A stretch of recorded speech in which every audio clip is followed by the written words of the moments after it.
ஓம் நமோ பகவதே வாசுதேவாய தன்வந்தரையே அமிர்தகலசகஸ்தாய சர்வாமய விநாசனாய திரைலோக்யநாதாய ஸ்ரீ மகாவிஷ்ணுவே நமக. இறைவன் படைப்பில் இந்த உலகத்தில் 3/4 பங்கு தண்ணீர், 1/4 பங்கு மண் திடம். இந்த உடம்பிலே 3/4 பங்கு தண்ணீர், 1/4 பங்கு தான் திடம். ஒரு 100 கிலோ எடையுள்ள ஒரு மனிதனை தூள் தூளாக நறுக்கி காய போட்டால் 25 கிலோ தான் கிடைக்கும். மீதி 75 கிலோ தண்ணீர், 75 கிலோ தண்ணீர். ஆக உலகத்தில் 3/4 பங்கு தண்ணீர், இந்த உடம்புல 3/4 பங்கு தண்ணீர். நம்ம சாப்பிட்ற உணவுல, இறைவனால் படைக்கப்பட்ட உணவுல 3/4 பங்கு தண்ணீர் இருக்கும் உணவு தான் இந்த உடம்புக்கு மிக ஏற்ற உணவு, மிக சரியான உணவு. இறைவனால் படைக்கப்பட்ட உணவுகள் இலைகள், பூக்கள், காய்கள், கனிகள். இந்த இலைகள், பூக்கள், காய்கள், கனிகளிலே எந்த இலை, பூ, காய்கனி எடுத்தாலும் அதை வெட்டி காய போட்டால் 75% தண்ணீர் இருக்கு. மினிமம் குறைந்தது 75%. சில பழங்களில் 90%, 90% வரையில் தண்ணீர் இருக்கு. உதாரணமாக கேரட்டை வெட்டி காய போட்டால் 4 கிலோ வெட்டி காய போட்டால் 1 கிலோ கிடைக்கும், 75% தண்ணி. இப்போ தக்காளியை வெட்டி, சாத்துக்குடி வெட்டி காய போட்டால் 10 கிலோ வெட்டி போட்டால் 1 கிலோவோட கிடைக்கல. அப்போ 90% வாட்டர். ஆக மொத்தம் தண்ணீர் நிறைந்த உணவு தான் இந்த உடம்புக்கு ஏற்ற உணவு. இலைகள், பூக்கள், காய்கள், கனிகள்.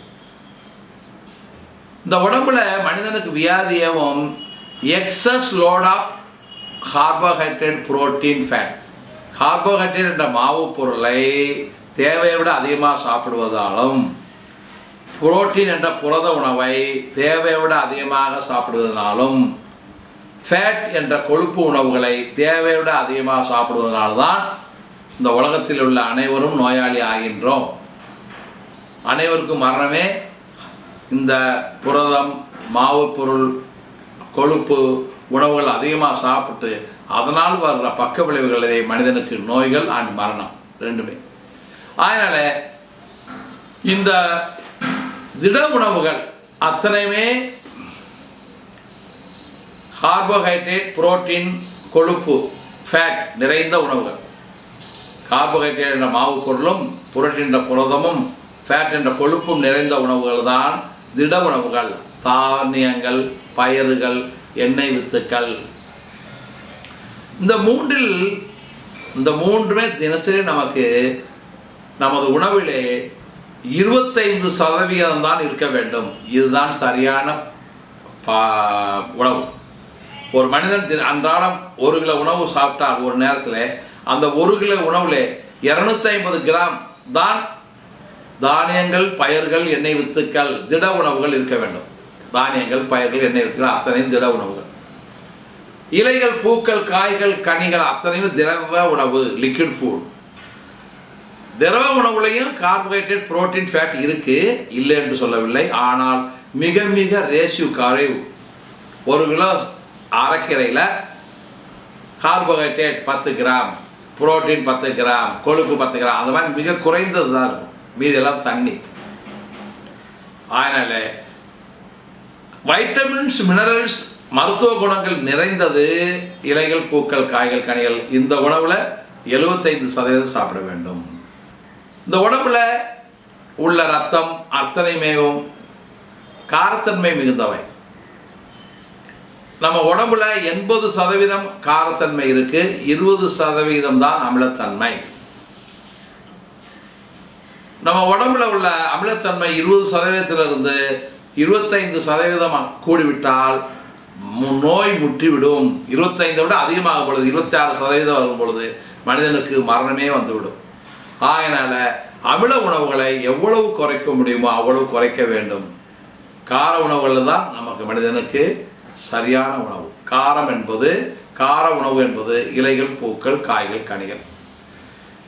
உலக உலகத்தில் உள்ள காடுகளில் இந்த உலகத்தில் உள்ள காடுகளில் வசிக்கின்ற காட்டு யானை, காட்டு எருமை, காட்டு குதிரை, வரி குதிரை போன்றவற்றை பார்த்தோம் என்றால் அவைகள் அனைத்துமே இந்த திட உணவு மிக மிக குறைவாக சாப்பிடுகிறது. திரவ உணவாகிய இலைகள், பூக்கள், காய்கள், கனிகள், தண்ணீர் உணவு, தண்ணீர் நிறைந்த உணவுகளைத்தான் அனைத்து மிருகங்களும் இலைகள், பூக்கள், காய்கள், கனிகள் நிறைந்த திரவ உணவைத்தான் காட்டு யானை, காட்டு எருமை, ஒட்டகம், ஒட்டகச்சிவிங்கி அத்தனையும் சாப்பிட்டு மிகவும் ஆரோக்கியமாக வாழ்ந்து கொண்டிருக்கின்றன.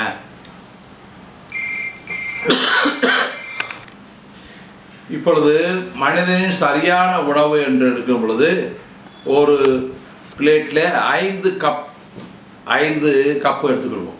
ஒரு கப்பில் இட்லி, சப்பாத்தி, சாதம் ஒரு கப்பில் 100 கிராம் வைத்துக்கொள்வோம். அப்பொழுது இன்னொரு கப்பில் 100 கிராம் சமைக்காத பச்சை காய்கறிகள், கேரட்டு, தக்காளி, வெங்காயம், வெள்ளரிப்பிஞ்சி போன்ற பச்சை காய்கறிகள், முட்டைகோஸ் போன்ற பச்சை காய்கறிகள், தேங்காய் துருவல் போன்ற பச்சை காய்கறிகள். இன்னொரு கப்பில் ஆரோக்கியத்தை உயர்த்தும் அற்புதமான கனிகள், பப்பாளி, அன்னாச்சி, மாதுளம்பழம், சாத்துக்குடி, கொய்யாப்பழம், வாழைப்பழம் ஒரு கப்பில். அப்போது இந்த 2 கப்பு நம்ம மொத்தம் சாப்பிட போகிறது 4 கப்புன்னு வச்சுக்குவோம். அப்போ இந்த 2 கப்பு 50% ஆயிடுச்சு. அடுத்து 3வது கப்பில் சமைத்த காய்கறி, கீரை, அது சமைத்த காய்கறி கீரை 1 கப்பு, 3 கப்பு ஆச்சு. உணவு 1 கப்பு. உணவு 1 கப்பு என்றால் இட்லி, சப்பாத்தி, சாதம் 1 கப்பு என்றால் 1 கப்பு காய்கறி, பச்சை காய்கறி, 1 கப்பு கனிகள், 1 கப்பு சமைத்த காய்கறி, கீரை. இதுதான் குறைந்த அளவு திரவ உணவு, குறைந்த அளவு. இதுதான் மினிமம். இதை விட குறைவாக நம்ம சாப்பிடக்கூடாது. இதை விட குறைவாக திரவ உணவு நாம் சாப்பிடக்கூடாது. ஏனென்றால் நமது உடம்புல 80% காரத்தன்மை. அதனால் மிக அற்புதமான ஆரோக்கியம் வேண்டும் என்றால் 1 கப்பு சாதத்திற்கு 4 கப்பு இலைகள், பூக்கள், காய்கள், கனிகள் இருக்கணும். அப்படி இருக்கும் பொழுது 20% அமில உணவு, தானியங்கள், பயிர்கள் 20%, மீதி 4 கப்பு 4, 20, 80% அப்படி வரும். அப்படியே சாப்பிடும் பொழுது மிக அற்புதமான உடலம் தேவைப்படுபவர்கள் 100 கிராம் இட்லி, சப்பாத்தி, சாதம் என்றால் 100 கிராம் சமைக்காத காய்கறிகள், தேங்காய் துருவல், 100 கிராம் சமைக்காத கனிகள், 100 கிராம் சமைத்த காய்கறி, 100 கிராம் சமைத்த கீரை, தேங்காய் துருவல் கலந்தது. சமைத்த காய்கறிலையும் தேங்காய் துருவல் போட்டுக்கொள்ளலாம். தேங்காய் துருவல் என்பது பொது, சமைத்த காய்கறிகளுக்கும் உபயோகிக்கலாம், சமைக்காத காய்கறிகளுக்கும் உபயோகிக்கலாம், சமைத்த கீரைகளுக்கும் உபயோகிக்கலாம் தேங்காய் என்பது. அதனால் 100 கிராம் கப்பு சாதம் சாப்பிடும் பொழுது, சாதம், சப்பாத்தி, இட்லி சாப்பிடும் பொழுது 100 கிராம் சமைக்காத காய்கறி, 100 கிராம் கனிகள், 100 கிராம் சமைத்த காய்கறி, 100 கிராம் சமைத்த கீரை. சமைத்த கீரை, சமைத்த காய், சமைக்காத காய் மூன்றிற்கும் எவ்வளவு தேவையோ அவ்வளவு தேங்காய் துருவலை கலந்து கொள்ள வேண்டும்.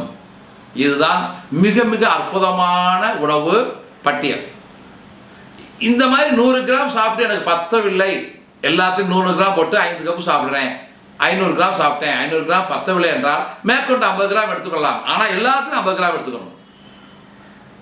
தானியங்கள் 50 கிராம்னா காய்கறிகள் 50 கிராம், கனிகள் 50 கிராம், கீரை அப்படி.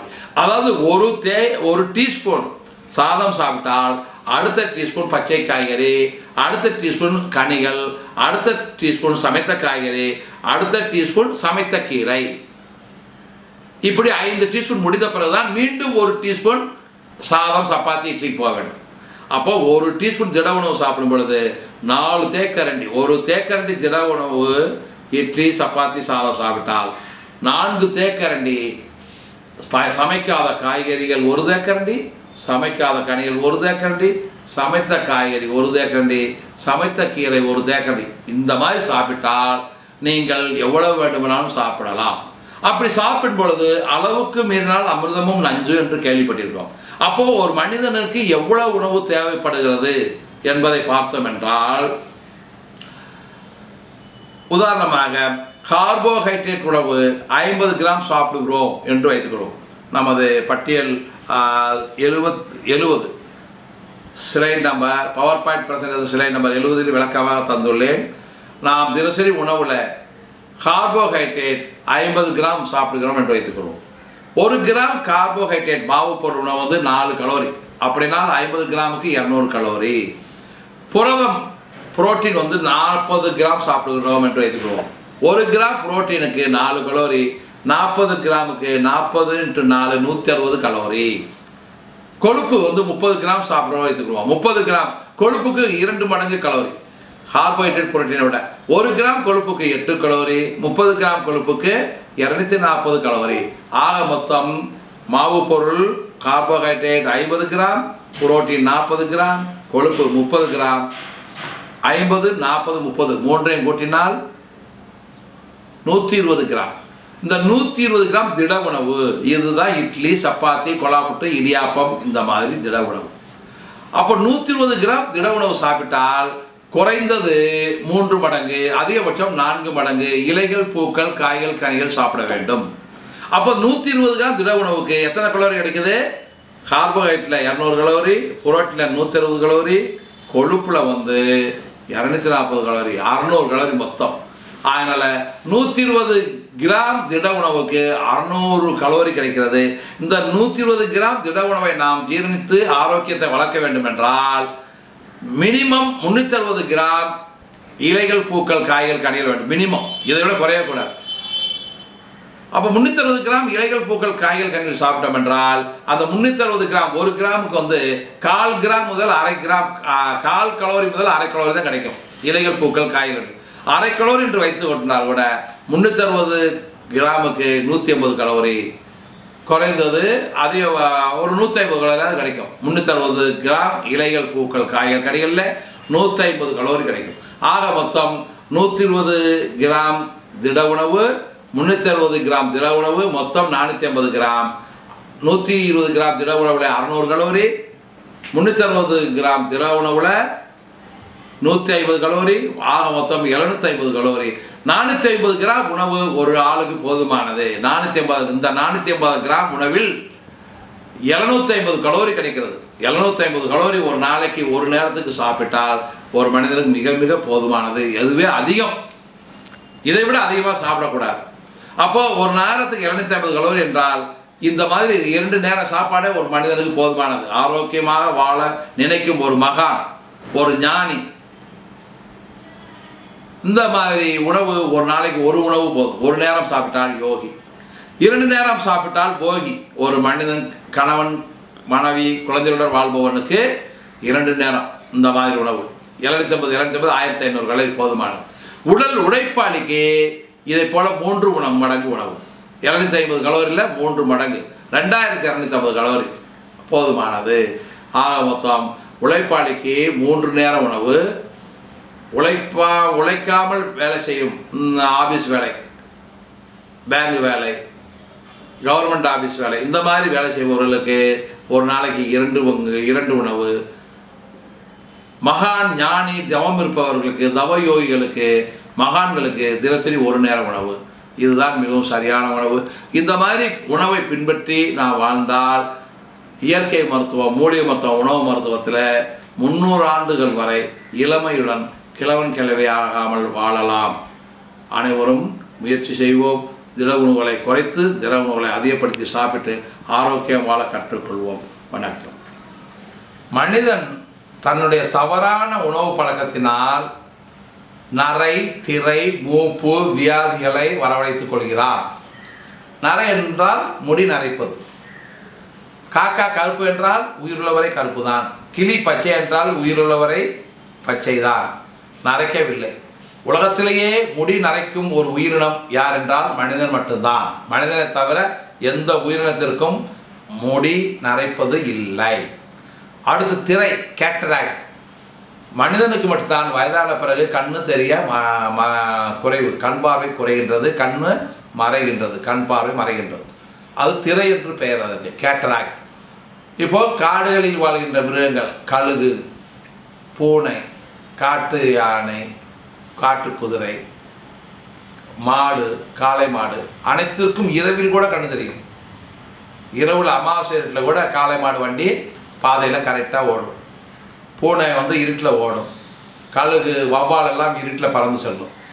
அவைகளுக்கு கண் இருட்டில் கூட தெரிகிறது. மனிதனுக்கு மட்டும்தான் பகலில் கூட கண் தெரியாமல் கேட்ராக்ட் வந்து கண் பார்வை மங்குகிறது. அப்போது திரை என்பது மனிதனுக்கு மட்டும்தான். மனிதனை தவிர எந்த உயிரினத்திற்கும் கேட்ராக்ட் ஆப்ரேஷன் செய்ததில்லை, திரை வருவது இல்லை. அடுத்து மூப்பு, முதுமை. முதுமை என்பது மனிதனுக்கு மட்டும்தான். ஒரு பசுமாடு கண்ணுக்குட்டி போடுது, அந்த பசுமாடு கண்ணுக்குட்டி போடுது, அந்த பசுமாடு கண்ணுக்குட்டி போடுது, அந்த பசுமாடு கண்ணுக்குட்டி போடுது, அந்த பசுமாடு கண்ணுக்குட்டி போடுது. கன்று போட்ட பசுமாடெல்லாம் வரிசையாக நிறுத்தினால் இதில் யார் பாட்டி பசுமாடு, யார் அம்மா பசுமாடு, யார் மகள் பசுமாடு, யார் பேத்தி பசுமாடு, யார் கொள்ளு பேத்தி பசுமாடு என்று கண்டுபிடிக்கவே முடியாது. அனைத்தும் ஒரே மாதிரி தான் இருக்கும். அது முதுமை கிடையாது. ஆனால் நம்ம பாட்டி, அம்மா, மகள், பேரன், பேத்தியை நம்ம மனித இனத்தில் எழுதுனோம்னா ஈஸியாக பாட்டி யார், அம்மா யார், மகள் யார், பேத்தி யார், கொள்ளு பேத்தி யாருன்னு கண்டுபிடித்து விடுவோம். அதனால் முதுமை என்பது மனிதனுக்கு மட்டும்தான். நரை, திரை, மூப்பு.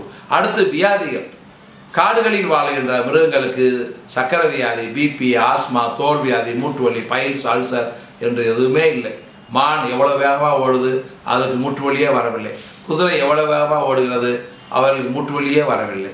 அதனால் வியாதி என்பதும் மனிதனுக்கு மட்டும்தான்.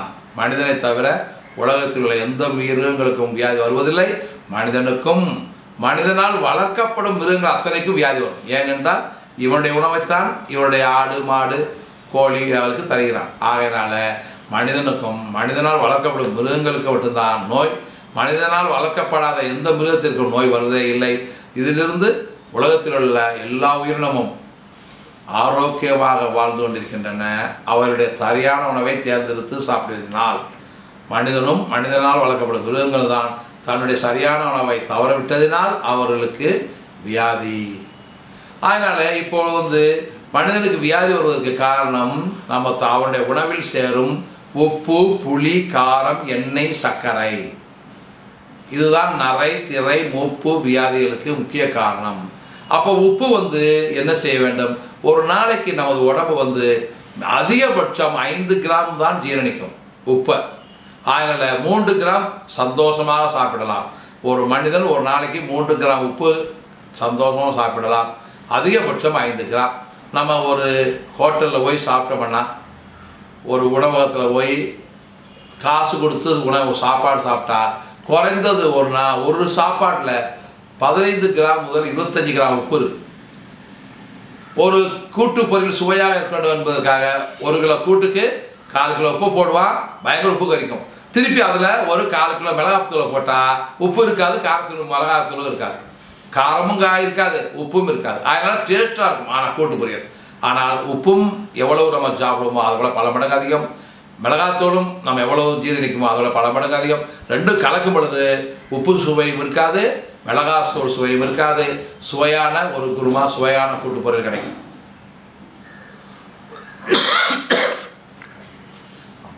அதனால் உப்பு நாம் 3 கிராம்லேருந்து 5 கிராம் ஒரு நாளைக்கு சாப்பிடலாம். ஒரு மனிதனுக்கு 3 கிராம் என்று வைத்துக்கொண்டால் 30 நாளைக்கு 90 கிராம். அதிகபட்சம் 100 கிராம் ஒரு மனிதனுக்கு போதும்.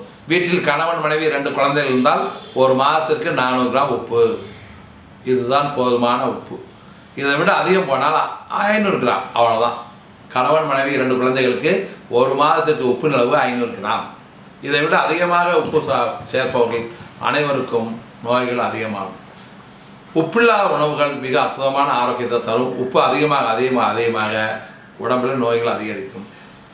கடல் உப்பில் மிக அற்புதமான சத்துக்கள் இருக்குது. தங்கம், வெள்ளி, கால்சியம், அயன், இரும்பு, ஜிங்கு, பொட்டாசியம், மக்னீசியம் போன்ற மினரல்ஸ் நிறையா இருக்குது. அதனால் அந்த மினரல்ஸ் நமக்கு தேவை தான் இல்லையங்கள. தண்ணீரில் கரையக்கூடிய நிலைமையில் இருக்குது, அல்கலாய்டு ஃபார்மில் இருக்குது. வெரி குட், நல்ல சத்துக்களே. ஆனால் உப்பின் அளவு அதிகமாக இருக்கிறதுனால, சோடியம் குளோரைடு கடல் தண்ணீர் மிகவும் அதிகமாக இருப்பதனால, கடல் தண்ணீரிலிருந்து சோடியம் குளோரைடை நீக்கிவிட்டால் மீதி இருக்கிற அத்தனை மினரல்ஸும் உலகத்தில் சிறந்த நல்ல சத்து பொருள்களே. அதனால் நமது விஞ்ஞானிகள் சுத்தமான கடல் தண்ணீர் நடுக்கடலில் போய் கடல் தண்ணீரை எடுத்து அதிலிருந்து சோடியம் குளோரைடை பிரித்து உப்பாக மாற்றி விற்பனை செய்து கொள்ள வேண்டும். சோடியம் எடுத்த பிறகு மீதி உள்ள மினரல்ஸ் அவற்றை அற்புதமான multivitamin tonic soluble in water என்று மல்டிவிட்டமின் மாத்திரையாக தயாரித்து மக்களுக்கு தர வேண்டும்.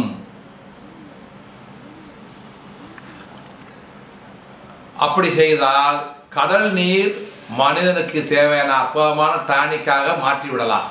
கடல் நீரிலிருந்து உப்பை பிரித்து, அது சுத்தமான கடல் நீர், கடல் ஓரங்களில் கிடையாது. ஒரு கப்பலில் நடுக்கடலுக்கு போய் அங்கே அந்த கப்பல்லையும் ஃபேக்ட்ரியை போட்டுடணும். கடல் நீரை உப்பாகவும் மீதி உப்பை நீக்கின பிறகு மீதி உள்ள இதை திடமாக பவுடராக பொடியாக செய்து மல்டிவிட்டமின் டானிக்காக தண்ணீரில் கரையக்கூடிய கால்சியம், பொட்டாசியம், மக்னீசியம், தங்கம் நிறைந்தது அந்த மல்டிவிட்டமின் டானிக்கு தனியாகவும் உப்பை தனியாகவும் தயாரித்து உப்பை மார்க்கெட் பண்ணால், அந்த மல்டிவிட்டமின் டானிக்கை மார்க்கெட் பண்ணால் அந்த மல்டிவிட்டமின் டானிக்கும் சாப்பிட்றவங்களுக்கு மனிதனுக்கு மிக குறைந்த செலவில் கிடைத்த அற்புதமான டானிக் ஆகும். ஏனென்றால் 1 கிலோ உப்பில் 1 கிராமுக்கு மேலே தங்கமே இருக்குது. 1 கிராம் தங்கம் 3000 ரூபா. அதனால் தங்கச்சத்து நம்ம தங்க பசுவம் வாங்கி சாப்பிடணும்னா 1 கிராம் 10,000க்கு விற்கிறாங்க. அதனால் தங்க பசுவம் நம்ம வந்து தங்கத்து சத்து நம்ம உப்பு தண்ணீர், கடல் உப்பு தண்ணீர்லேருந்து பிரித்து எடுத்து சாப்பிடலாம். அதனால் தங்க பசுவம் சாப்பிட்ட பலன் கிடைக்கும்.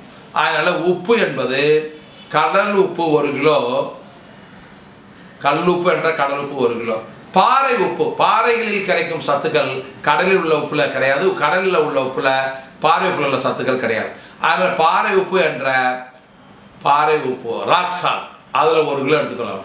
கடல் உப்பு 1 கிலோ, பாறை உப்பு 1 கிலோ, ராக் சால்ட் என்ற பாறை உப்பு 1 கிலோ.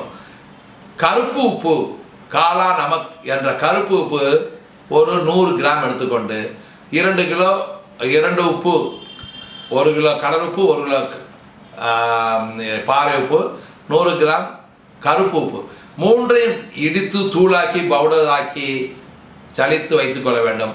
இதில் 100 கிராம் எடுத்து ஒரு இரும்பு சட்டியில் போட்டு 100 கிராம் முருங்கை இலை போட்டு நன்றாக முருங்கை இலை கருகும் வரை வறுக்க வேண்டும். முருங்கை இலை கருகும் வரை வறுத்து விட்டால் இந்த முருங்கை இலையில் இருக்கிற வைட்டமின்ஸ், மினரல்ஸ் எல்லாம் உப்பில் சத்து இழுத்து கொள்ளும். அதில் உப்பில் உள்ள கெடுதி, உடலத்தை கெடுக்கும் கெடுதிகள் மறைந்துவிடும்.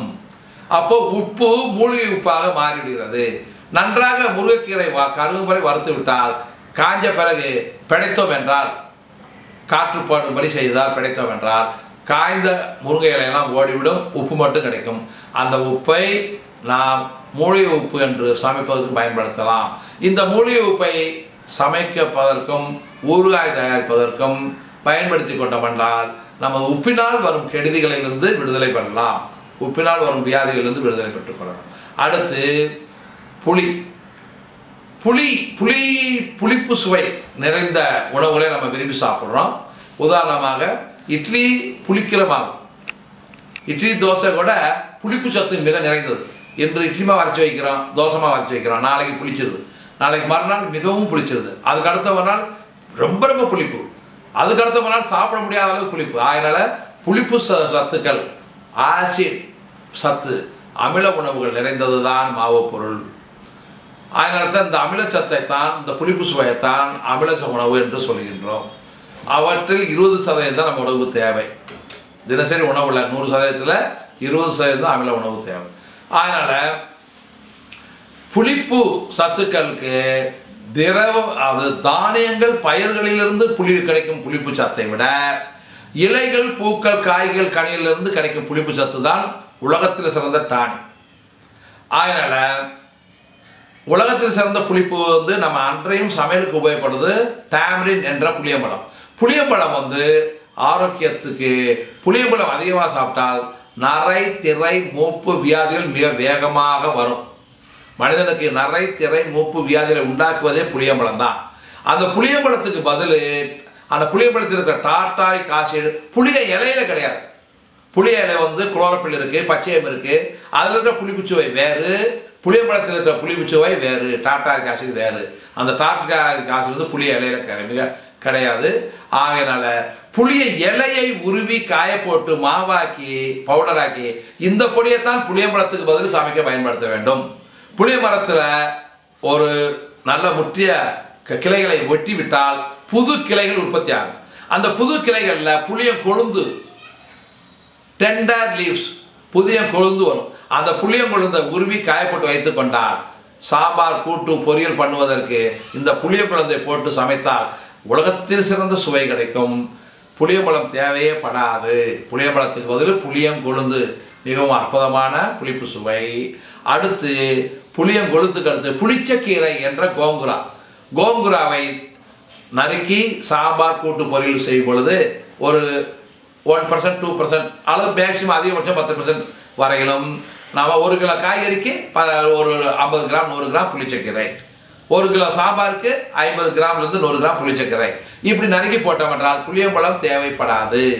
அடுத்து புளிய இலைக்கு அடுத்து புளியங்கொழுந்துக்கு அடுத்து புளிச்சக்கீரை. புளிச்சக்கீரை புளியம்பழத்துக்கு பதில் உபயோகப்படுத்தலாம். அடுத்து மாங்காயை நறுக்கி நாம் சாம்பார் கூட்டு பொரியலில் கலந்து கொள்ளலாம்.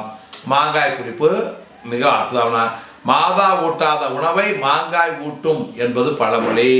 அதனால் மாங்காய் சாதம் இதெல்லாம் சாப்பிடலாம். மாங்காயில் செய்த ஊறுகாய் கூட நம்ம உபயோகித்துக் கொள்ளலாம். அடுத்து புளியம்பழத்துக்கு பதில் எலுமிச்சம்பழம் உபயோகிக்கலாம், தக்காளி உபயோகிக்கலாம். இவற்றை எல்லாம் உணவில் புளிப்பு சுவை கூட்டும் அற்புதமான ஆரோக்கியத்தை உயர்த்தும் புளிப்புகள். அதில் புளியம்பழத்துக்கு பதில் எலுமிச்சம்பழம், தக்காளி, புளிச்சக்கீரை, புளியங்கொழுந்து, கோங்குரா இவற்றையெல்லாம் பயன்படுத்துகின்றோம். அடுத்து புளியம்பழத்துக்கு பதில் நார்த்தம்பழம், கடார நார்த்தங்காய், ஆரஞ்சு பழம் மாதிரி பெரிய, அதோட பெரிய சைஸாக இருக்கும் நார்த்தம்பழம். அதுதான் உலகத்தில் சிறந்த புளிப்பு. அந்த நார்த்தம்பழத்துக்கு பெயர் சித்த மருத்துவத்தில் கஸ்தூரி போஜனம். நார்த்தம்பழம் நரை, திரை, மூப்பு வியாதிகளை நீக்கும் அற்புதமான உணவு. ஜீரணசக்தியை கூட்டும், உடம்புல சக்தியை கூட்டும், ஜீரணசக்தியை கூட்டும், அஜீர்ணம், மலச்சிக்கல், வாய்வு நீக்கும். அதனால் கஸ்தூரி போஜனம் என்ற நார்த்தம்பழத்தை நறுக்கி சாம்பார் கூட்டு பொரியல் கலந்துடலாம். இப்பொழுது நாம் சமைக்கும் பொழுது உப்பும் போடுறோம், அடுத்து காரமும் போடுறோம், மிளகாவத்தல் போட போகிறோம், ரைட்டா? அதனால் இந்த புளிப்பு சுவை நிறைந்த நார்த்தம்பழம், மாங்காய், நெல்லிக்காய் இவற்றையெல்லாம் 1 கிலோ நார்த்தம்பழம், மிளகாய், நார்த்தம்பழம், மாங்காய், எலுமிச்சம்பழம் போன்ற புளிச்சக்கீரை, புளியங்கொழுந்து இவற்றிற்கு 1 கிலோக்கு ஒரு 1/4 கிலோ உப்பு, 1/4 கிலோ மிளகாத்தூள், வறுத்த பெருங்காயம், வறுத்த கடுகு, வறுத்த மஞ்சள் தூள் எல்லாத்தையும் போட்டு கலக்கி ஊறுகாய் மாதிரி செய்து வைத்து கொண்டால் இந்த ஊறுகாய் ஊறுகாயில் நல்ல உப்பு இருக்குது, நல்ல புளிப்பு இருக்குது, நல்ல காரம் இருக்குது, மிளகாவத்தல் இருக்குது. இந்த ஊறுகாயில் இனிப்பு இருக்குது, புளிப்பு இருக்குது, காரம் இருக்குது, உப்பு இருக்குது. அதனால் உப்பும் இருக்குது, மிளகாத்தூளும் இருக்குது, புளிப்பும் இருக்குது, புளியம்பழத்துக்குரிய சுவையும் இருக்குது. ஆகையினால 3ம் கலந்துருக்கிறதுனால நீங்கள் சாம்பார் கூட்டு பொரியல் பண்ணும்போது மாங்காய் ஊறுகாய் போட்டு சாம்பார் பண்ணுங்கள், மாங்காய் ஊறுகாய் போட்டு கூட்டு பண்ணுங்கள், அல்லது கோங்குராவை போட்டு சாம்பார் பண்ணுங்கள், கோங்குரா போட்டு கூட்டு பொரியல் பண்ணுங்கள். அடுத்து நார்த்தம்பழத்தை போட்டு சாம்பார் பண்ணுங்கள், கூட்டு பொரியல் பண்ணுங்கள். உங்களுடைய சாம்பார் மிக அற்புதமான சுவையாக இருக்கும். மற்ற புளியம்பழம் போட்டு செய்தால் என்ன சுவையோ அதை விட பல மடங்கு அதிகமான சுவை இருக்கும். அதனால் உங்களுடைய உணவில் இன்று முதல் புளிக்கு பதிலாக, உப்புக்கு பதிலாக, மிளகாய் வத்தலுக்கு பதிலாக புளி, உப்பு, மிளகாய் வத்தல் கலந்த மூலிகை ஊறுகாய்கள், எலுமிச்சம்பழம், மாங்காய்,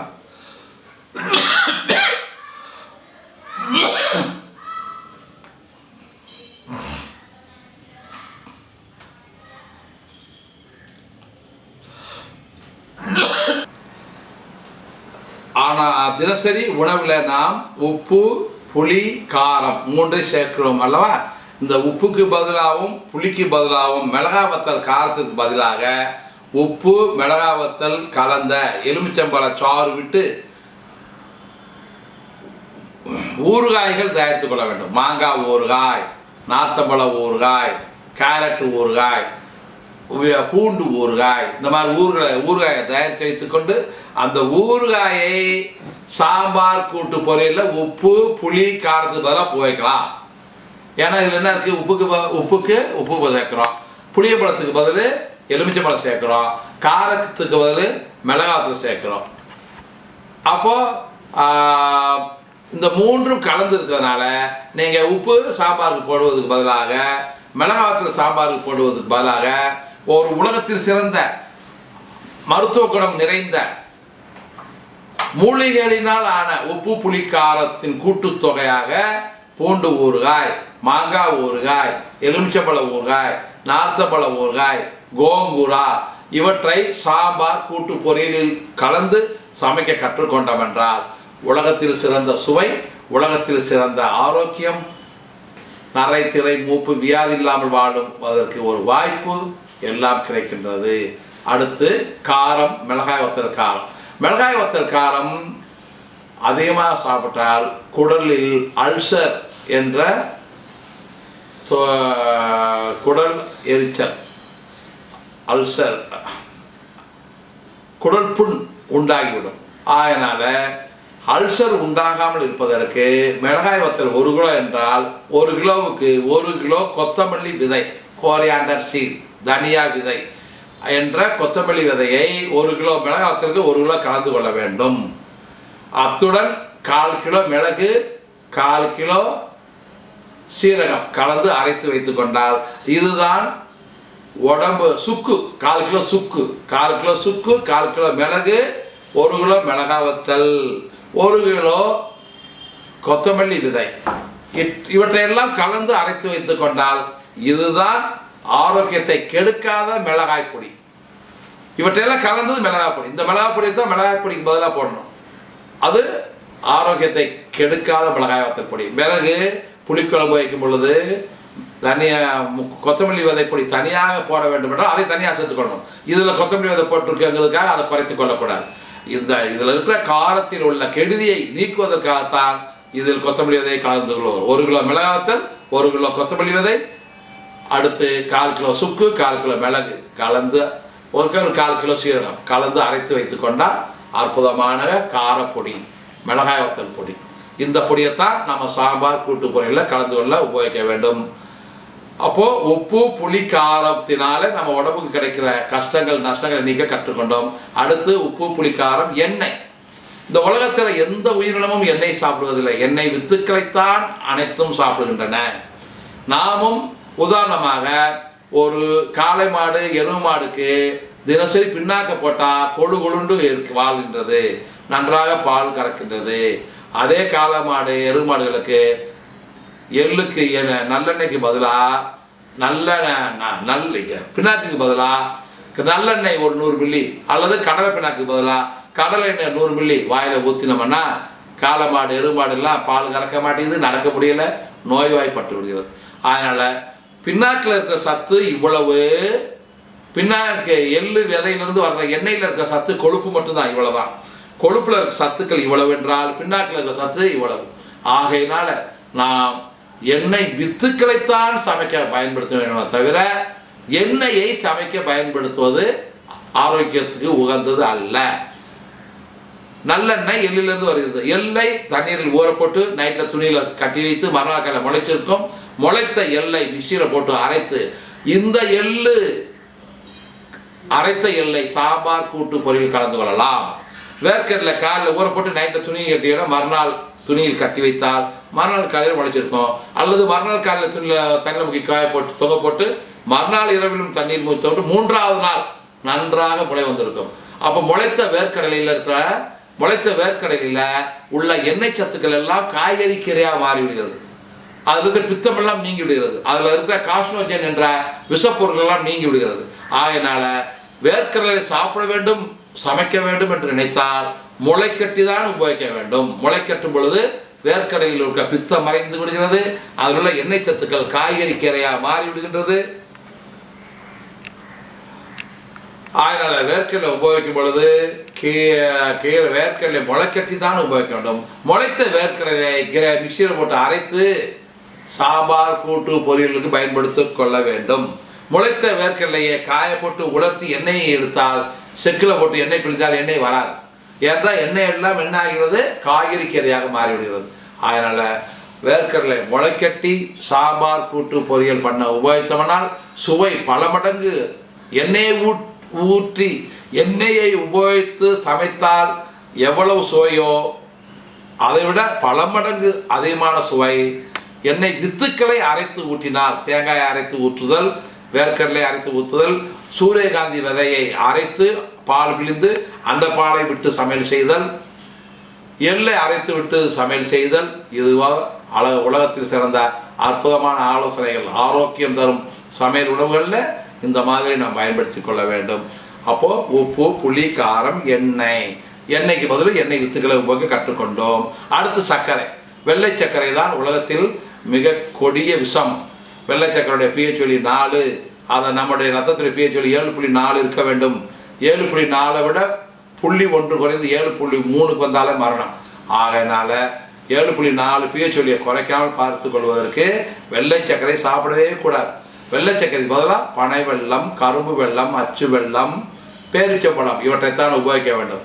உலகத்தில் சிறந்த இனிப்பு சுவை தேவை என்றால் 1 கிலோ பேரிச்சம்பழம் எடுத்து, கொட்டை எடுத்து, பேரிச்சம்பழத்தை தண்ணீர் ஊற வைத்து மிக்சியில் போட்டு அரைத்து பிழிந்து அந்த பேரிச்சம்பழம் சாறை எடுத்து வெல்லம், கரும்பு வெல்லம், பனை வெல்லம், அச்சு வெல்லத்தில் ஊற்ற வேண்டும். இந்த பேரிச்சம்பழத்தை மிக்சியில் போட்டு தண்ணீர் விட்டு அரைத்து பிழிந்த சாற்றை 1 கிலோ வெல்லத்தில் போட்டு அல்லது பனை வெல்லத்தில் போட்டு அல்லது கருப்பட்டியில் போட்டு காய்ச்சினா வெல்லம் கரைந்து நுரையா வரும். மேலே இருக்க நுரையை அள்ளி கீழே போட வேண்டும்.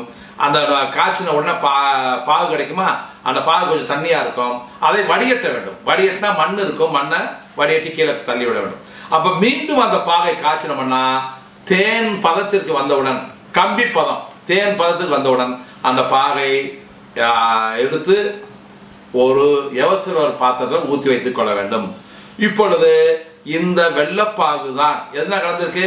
பேரிச்சம்பழம் கலந்துருக்கு, வெல்லம் கலந்துருக்கு. இந்த வெள்ளப்பாகு காய்ச்சும் பொழுது சிறிது சுக்கு, 1 கிலோ வெல்லத்துக்கு ஒரு 50 கிராம் சுக்கு பொடி போட்டுக்கொள்ளலாம். ஒரு 50 கிராம் சுவையாக இருக்க வேண்டுமென்றால் 50 கிராம் முந்திரி பருப்பை பவுடர் செய்து உள்ளே கலந்து கொள்ளலாம். முந்திரி பருப்பு பொடி கலந்து கொள்ளலாம். அப்போ முந்திரி பருப்பு பொடி, சுக்கு, ஏலக்காய், ஒரு 10 கிராம் ஏலக்காய் கலந்து கொண்டோம் என்றால், அப்போ ஏலக்காய், சுக்கு, ஏலக்காய் கலந்த முந்திரி பருப்பு கலந்த வெள்ளப்பாகு சுவையோ சுவை. இந்த வெள்ளப்பாகை விட்டு காப்பி, டீ எல்லாம் செய்தோம் என்றால் காப்பி, டீ மிக மிக சுவையாக இருக்கும். இவ்வளவு அற்புதமான காப்பி எப்படி போட்டீர்கள் என்று கேட்கும் அளவிற்கு உங்களுடைய காப்பி மிகவும் சுவையாக இருக்கும். அதனால வெள்ளப்பாகு தான் நாம் உபயோகிக்க வேண்டும். வெள்ளை சர்க்கரை விட 1000 மடங்கு சத்துக்களில் ஆரோக்கியத்தை உயர்த்துவது மிக அற்புதமானது வெல்லம், கருப்பட்டி, இந்த பனை வெள்ள பேரிச்சம்பழம் கலந்த வெள்ளைப்பாகு, சுக்கு, ஏலக்காய் கலந்த வெள்ளைப்பாகு. அப்போ சர்க்கரைக்கு பதிலாக நாம் இன்று முதல் காபி, டீ, உப்புமா எல்லாவற்றுக்குமே வெள்ளப்பாகத்தான் உபயோகிக்க வேண்டும். ஜாகரி சிரப், ஜாகரி சிரப்பில் சுக்கு இருக்குது, ஏலக்காய் இருக்குது, முந்திரி பருப்பு இருக்குது. ஆகையினால மிகவும் சுவையாக இருக்கும். இதைத்தான் காபி, டீ, உப்புமா எல்லாவற்றிற்கும் கலந்து கொள்ள பயன்படுத்த வேண்டும். அப்போது உப்பு, புளி, காரம், எண்ணெய், சர்க்கரை இவைதான் நரை, திரை, மூப்பு வியாதிகளை உற்பத்தி செய்கிறது. அப்போது நரை, திரை, மூப்பு வியாதிகள் இல்லாமல் நாம் சமையல் உணவு தயாரிக்க கற்றுக்கொள்ள வேண்டுமென்றால் இந்த மாதிரி உப்புக்கு பதிலாக மூலிகை உப்பையும், புளிக்கு பதிலாக புளிச்சக்கீரை, புளிய இலை, எலுமிச்சம்பழம், தக்காளியையும், காரத்துக்கு பதிலாக மிளகாத்தலுக்கு பதிலாக மிளகு, சுக்கு கலந்த மிளகாவத்தல் பொடியையும், அல்லது உப்பு, புளிக்காரம் 3 நிறைந்த ஊறுகாய்கள், மாங்காய் ஊறுகாய், எலுமிச்சம்பழ ஊறுகாய், நார்த்தப்பழ ஊறுகாயை பயன்படுத்த கற்றுக்கொள்ள வேண்டும். எண்ணெய்க்கு பதிலாக எண்ணெய் வித்துக்களை உபயோகிக்க கற்றுக்கொள்ள வேண்டும். சர்க்கரைக்கு பதிலாக வெள்ளப்பாகு, கருப்பட்டி பாகு உபயோகிக்க கற்றுக்கொள்ள வேண்டும். இப்படி கற்றுக்கொண்டோம் என்றால் நாம் நிறைந்த ஆரோக்கியத்துடன் வாழ்நாள் முழுவதும் ஆரோக்கியத்துடன் வாழலாம். நாம் இயற்கை மருத்துவம், மூலிகை மருத்துவம், உணவு மருத்துவம், pH வேல்யூ, கொலஸ்ட்ரால், ஃபேட்ஸ் பற்றியெல்லாம் படித்து விட்டோம். மனிதன் சரியான உணவு, தவறான உணவு என்றால் என்ன, சரியான உணவு என்றால் பார்த்து விட்டோம். இப்படி இயற்கை மருத்துவம் கற்றுக்கொண்டு மனிதன் சரியான உணவான இலைகள், பூக்கள், காய்கள், கனிகளை 80% வரை சாப்பிட்டு கொண்டு வந்தால் நமக்கு என்ன பலன், அந்த பலனை அதனால் கிடைக்கும் லாபம் என்ன, என்பதை பற்றி சிறிது விளக்கமாக பார்க்கலாம்.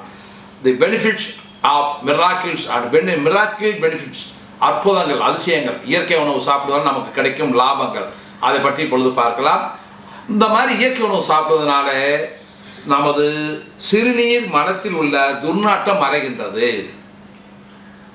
இட்லி தோசை பூரி வடையில் சாப்பிட்றவனுக்கு சிறுநீர் மலம் பயங்கர துர்நாற்றத்தில் இருக்கும். சாத்துக்குடி பப்பாளி அண்ணாச்சி மாதுளம்பழமே தொடர்ந்து 1 வருஷம் சாப்பிட்டா அவனுடைய மலத்தை எடுத்து சோதனை சாலையில் கொடுத்தா, சார் அருமையான பிஸ்கட் மாவு மாதிரி இருக்குது சார், மிக அற்புதமாக அந்த இதில் பிஸ்கட் செஞ்சால் வாசனையாக மனமாக இருக்கும், சாத்துக்குடி வாசனையில் இருக்குது சார், பப்பாளி வாசனையில் இருக்குது சார். அப்போது மனிதனுடைய மலம் துர்நாற்றமே இல்லாமல் பல வாசனையாக வீசுகின்றது, நமது வியர்வை மணக்கின்றது, ஜட்டி பனியன்லாம் மணக்குது. இயற்கை உணவுலையே தொடர்ந்து சாப்பிட்டா ஜட்டி பனியன்லாம் துர்நாற்றம் வீசுவதில்லை.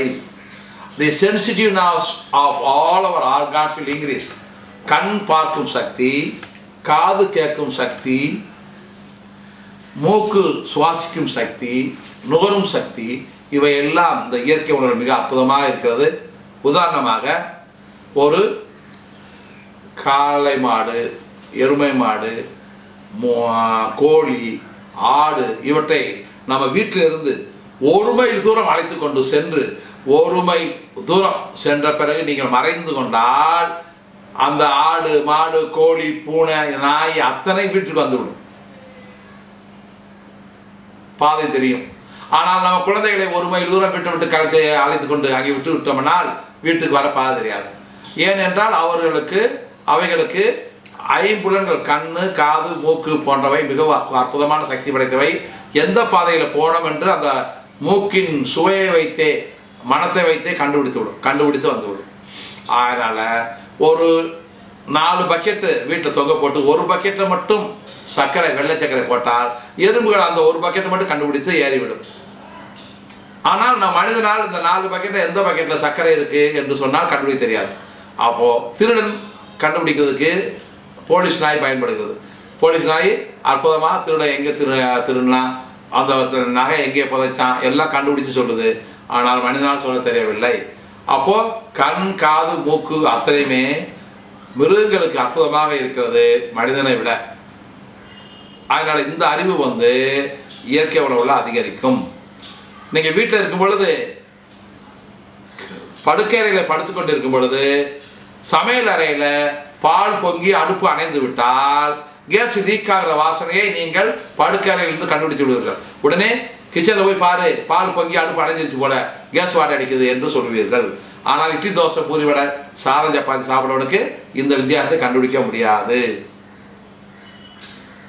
அப்போது ஐம்புலன் சக்தியில் கூடுகிறது, நன்றாக தூக்கம் வரும், அரிப்பு நமைச்சல் சொறி சரங்கு மறைந்துவிடும். இந்த இயற்கை உணவில் நமது ஆயுள் 300 ஆண்டுகள் வரை வாழும் சக்தி படைத்துள்ளது. ஏற்கனவே விளக்கமாக படித்துள்ளோம். எப்படி நாம் வயதுக்கு வருவதை போல 20 மடங்கு ஆரோக்கியம் வாழ முடியும். 15 வயதில் வயதுக்கு வர நாம் 20 × 15 300 ஆண்டுகளை ஆரோக்கியம் வாழ என்பதை பற்றி மிக அற்புதமாக பார்த்து விட்டோம். கருவில் வளரும் குழந்தைகள் கூட இயற்கை மருத்துவத்தை பின்பற்றுகிறது. திருமணமான தம்பதியினர் இயற்கை மருத்துவத்தை பற்றி அற்புதங்களை, அதிசயம் தெரிந்து கொண்டு, புரிந்து கொண்டு, இலைகள், பூக்கள், காய்கள், கனிகளை சாப்பிட்டு கொண்டு குழந்தைகளை பெற்றால் அந்த குழந்தைகள் அற்புதமான இயற்கை அறிவை பெற்றுள்ளது. அந்த குழந்தைகள் பால், சர்க்கரை, மட்டன், சிக்கன், முட்டை, மீன், மாமிசம், வெள்ளை சர்க்கரை இதையெல்லாம் சாப்பிடவே சாப்பிடாது. ஏனென்றால் அம்மா அவற்றெல்லாம் தவறு என்று சாப்பிடாமல் நல்ல உணவையே சாப்பிட்டு பழகிவிட்டதால் அந்த பழக்கம் குழந்தைகள் வயிற்றுக்கும் வந்துவிடும். அந்த குழந்தைகள் டிஎன்ஏ செல்லையும் பரவிவிடும். அந்த குழந்தைகள் நல்ல உணவு மட்டும்தான் சாப்பிடும், கெட்ட உணவை சாப்பிடாது. அந்த மாதிரி வந்திருக்காங்க. என்னுடைய மருமகளுக்கு குழந்தை வளர்க்கவே தெரியலை. என் பேத்தி பேரை வெள்ளை சக்கரை சாப்பிட மாட்டேங்கிறான், பாயாசம் சாப்பிட மாட்டேங்கிறான், அப்பளம் சாப்பிட மாட்டேங்கிறான், என் மருமகளுக்கு குழந்தை வளர்க்க தெரியல என்று மாமியார் என்கிட்ட கம்ப்ளைண்ட் பண்ணியிருக்காங்க. அதனால் என்னடான்னு கேட்டால், சார் கல்யாணத்துக்கு முந்தைய அவங்க புத்தகத்தை படிச்சுட்டேன் சார், நான் இயற்கனவே சாப்பிட்டேன், என் குழந்தைகளும் இயற்கனவே சாப்பிடணும், சர்க்கரை சாப்பிடக்கூடாது, அப்பளம் சாப்பிடக்கூடாது, மிச்சர் சாப்பிடக்கூடாது, அப்படி ஸ்வீட் சாப்பிடக்கூடாது என்று நினைத்து கொண்டே குழந்தை பிறந்தது சார். அதனால் இந்த குழந்தைகள் வந்து காய்கறி பழங்கள் தான் விரும்பி சாப்பிடுது, சர்க்கரை இதெல்லாம் சாப்பிடுவதில்லை என்று சொல்கிறார்கள். அதனால் கருவில் வளரும் குழந்தைகள் கூட இயற்கை மருத்துவத்தை பின்பற்ற கற்றுக்கொள்கிறது. நேச்சுரல் டயட்டில் இயற்கை உணவை சாப்பிடும்போது கணவன் மனைவி குழந்தைகளுக்கு அன்பு பண்பு பாசம் அற்புதமாக இருக்கும். கணவன் மனைவிக்கு இடையில் சண்டை வராது. குழந்தைகள் வந்து அம்மா அப்பா மேலே பாசமாக இருப்பாங்க. எப்பயுமே குழந்தைகள் அம்மா அப்பா பிரிய மாட்டாங்க உயிருள்ள வரை. அதனால் நீங்கள் உங்கள் குழந்தைகளுக்கு மட்டன் சிக்கன் முட்டை மீன் மாംസം பிச்சர் பக்கடா லேஸ் குர்குரி போன்ற தவறான உணவுகளை கொடுத்து வளர்த்தீர்கள் என்றால் அவர்கள் உங்கள் சொன்னபடி கேட்க மாட்டார்கள். அவர்கள் விருப்பமான காதலன் காதலிகளை தேடி வீட்டை விட்டு ஓடி விடுவார்கள். அவன் பறந்து போனானே என்னை மறந்து போனானே என்று நாம் வருத்தப்பட வேண்டிய நிலைமை வரும். நன்றாக படித்து இன்ஜினியர் டாக்டராக உங்கள் பிள்ளைகளை மாற்றி விடுவீர்கள். உங்கள் குழந்தைகள் பெரிய பணக்கார இடத்துல பொண்ணு கிடைத்தால் அந்த பொண்ணை காதலித்து திருமணம் செய்து கொண்டு அம்மா அப்பா நான் பெரிய கோடீஸ்வரர் வீட்டில் பொண்ணு கல்யாணம் பண்ணிக்கிட்டேன், தயவுசெய்து என்னை தேடி வராதிங்க, என் வீட்டுக்கு வராதிங்க என்று சொல்வார்கள். இந்த மாதிரி பாசமே இல்லாத குழந்தைகளாக இருப்பார்கள். அதனால் நீங்கள் இலைகள் பூக்கள் காய்கள் கனிகளை உங்கள் குழந்தைகளுக்கு விரும்பி கொடுத்தால் அது அன்பு பண்பு பாசத்தை ஊட்டி குழந்தைகளை வளர்ப்பதற்கு சமமாகும். இந்த இயற்கை உணவு பழக்கத்தில் குடி போதை சாப்பிடும் பழக்கங்கள் மறந்து விடுகிறது. ஸ்மோக்கிங் சிகரெட் குடிக்கும் பழக்கம் மறந்து விடுகிறது. அதிக உடல் எடை குறைந்து நார்மல் எடைக்கு வருகின்றது. சாப்பிட்ற கெட்ட தவறான உணவு அசைவம் சாப்பிடும் கெட்ட உணவுகளையே சாப்பிடும் பழக்கத்திலிருந்து விடுதலை பெற்று இயற்கை உணவுக்கு மாறிவிடுகின்றோம். மருத்துவ செலவுகள் பல மடங்கு குறைகிறது. உதாரணமாக இட்லி தோசை பூரி வடை சாதா சப்பாத்தி சாப்பிடும் ஒரு மனிதன் இது மாதம் அதிக ரத்த அழுத்தத்துக்கு பிபிக்காக 1000 ரூபாய் மருந்து வாங்குகிறான் என்று வைத்துக்கொள்வோம். அவன் இந்த இயற்கை உணவு சாப்பிட்ட பின்பற்ற பிறகு மாதம் 100 ரூபாய்க்கு ஆங்கில மருந்துகள் போதுமானது. சர்க்கரை வியாதிக்கு மாதம் 1000 ரூபாய்க்கு மருந்து வாங்குகிற ஒரு நோயாளி இயற்கை உணவை பின்பற்ற பிறகு மாதம் 100 ரூபாய்க்கு வாங்கினால் போதும் என்று நம்ம வருகிறது. அதனால் மெடிக்கல் எக்ஸ்பென்சஸ் வில் டிக்ரீஸ்.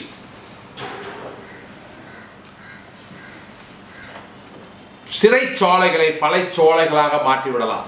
சிறைச்சாலையில் இருக்கிற திருடர்கள் கிரிமினல் குற்றவாளிகள் எல்லாவற்றையும் ஒரு 500 ஏக்கர் மலையில் ஊட்டி கொடைக்கானல் போன்ற மலைப்பிரதேசங்களில் ஒரு 500 ஏக்கர் வேலி போட்டு அந்த 500 ஏக்கருக்குள்ள விவசாயம் சொல்ல அனுமதி கொடுத்து அந்த 500 ஏக்கருக்குள்ள விளையிற வேர்க்கடலை கேரட்டு தக்காளி எல்லாவற்றையும் எவ்வளோ நாள் சாப்பிடும் கொள்ளுங்களாம், திராட்சை எல்லாம் விவசாயம் செய்து எவ்வளோ நாள் சாப்பிடும் கொள்ளுங்கள் அப்படின்னு சொன்னோம்னா அவர்கள் நன்றாக சாப்பிட்டு ஆரோக்கியமாக இருப்பார்கள். ஆனால் சிறைச்சோலைகளை பல சோலையாக மாற்றி விடலாம். அந்த தோட்டங்கள் வந்து பல சோலையாக மாறும். அங்கே விளையிற இலைகள் பூக்கள் காய்கள் கனிகளை நல்லா நம்ம விற்பனை செய்து வருமானம் தீட்டலாம். அதனால் சிறைச்சோலைகளை பல சோலைகளாக மாற்றலாம். அந்த கைதிகள் ஞானிகளாக மாறிவிடுவார்கள், பெரிய மகான்களாக மாறிவிடுவார்கள். தொடர்ந்து கைதிகளுக்கு ஒரு வருடம் இதில் தேங்காய் வாழைப்பழம் கொய்யாப்பழம் சாத்துக்குடி கேரட்டு இவற்றை மட்டும் உணவாக கொடுத்தால் அந்த கைதி ஞானியாவான், மகானாகி விடுவான், மீண்டும் ஜெயிலுக்கு வரமாட்டான். ஆனால் இப்பொழுது கைதிகளுக்கு அசைவ உணவு கறி கோழிக்கறி உட்பட அனைத்தும் தருகின்றோம். ஆனால் கைதிகள் வீட்டுக்கு போயிட்டு மீண்டும் சிறைக்கு செல்வதற்கு சந்தோஷமாக சிறைக்கு வருவதற்கு தயாராக இருக்கின்றான்.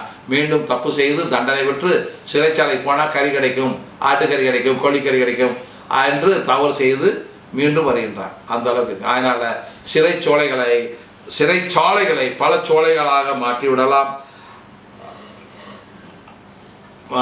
கோபம் பொறாமை பொச்சிகாப்பு போன்ற எல்லா குணங்களையும் நாம் இந்த இயற்கை உணவில் மறந்து விடலாம். அன்பு பண்பு பாசம் மட்டும்தான் இருக்கும். உதாரணமாக ஒரு அசைவ உணவு ஹோட்டலுக்கு முன்னாடி நீங்கள் சைக்கிளை வைத்து கொண்டு பாதை விடாமல் நின்று கொண்டிருந்தால் ஹோட்டலிருந்து வெளியே வருபவன் ஒரு மிதிச்சு தள்ள ஏன்டா அவளை என்ன நிற்கிறேன் லாவடி கப்பால் அப்படி திட்டுவான். அதே சைக்கிள் எடுத்துக்கொண்டு ஒரு சைவ உணவு ஹோட்டல் முன்னாடி நிறுத்தி வழியை மறைத்து கொண்டு நிறுத்திங்கன்னா அண்ணா கொஞ்சம் பாதை விடுகிறீர்களா என்று கேட்பான். அவன் கெஞ்சுவான், இவன் மிஞ்சுவான். அதனால் அந்த உணவு தான் அவர்களுக்கு அந்த குணத்தை தருகிறது. அதனால் இயற்கை உணவு சாப்பிடுபவர்களுக்கு கோபம், பொறாமை, பொச்சியாப்பு, படபடப்பு, பழிவாங்கும் குணம் போன்றவையெல்லாம் வராது. ஒரு கொசு, மூட்டைப்பூச்சி கூட இயற்கை சாப்பிடுவரை கடிக்காது. மனிதன் இறந்த பிறகு கூட அவருடைய கை கால் அசையும். பொதுவாக இறந்தவுடன் என்ன செய்வோம்? நாடியை கட்டுவோம், கையை கட்டிடுவோம், காலை கட்டிடுவோம். ஏனென்றால் நாடி கட்டாவிட்டால் என்று பாயை பிறந்துட்டால் இறந்தவுடனே வாயை மூட முடியாது.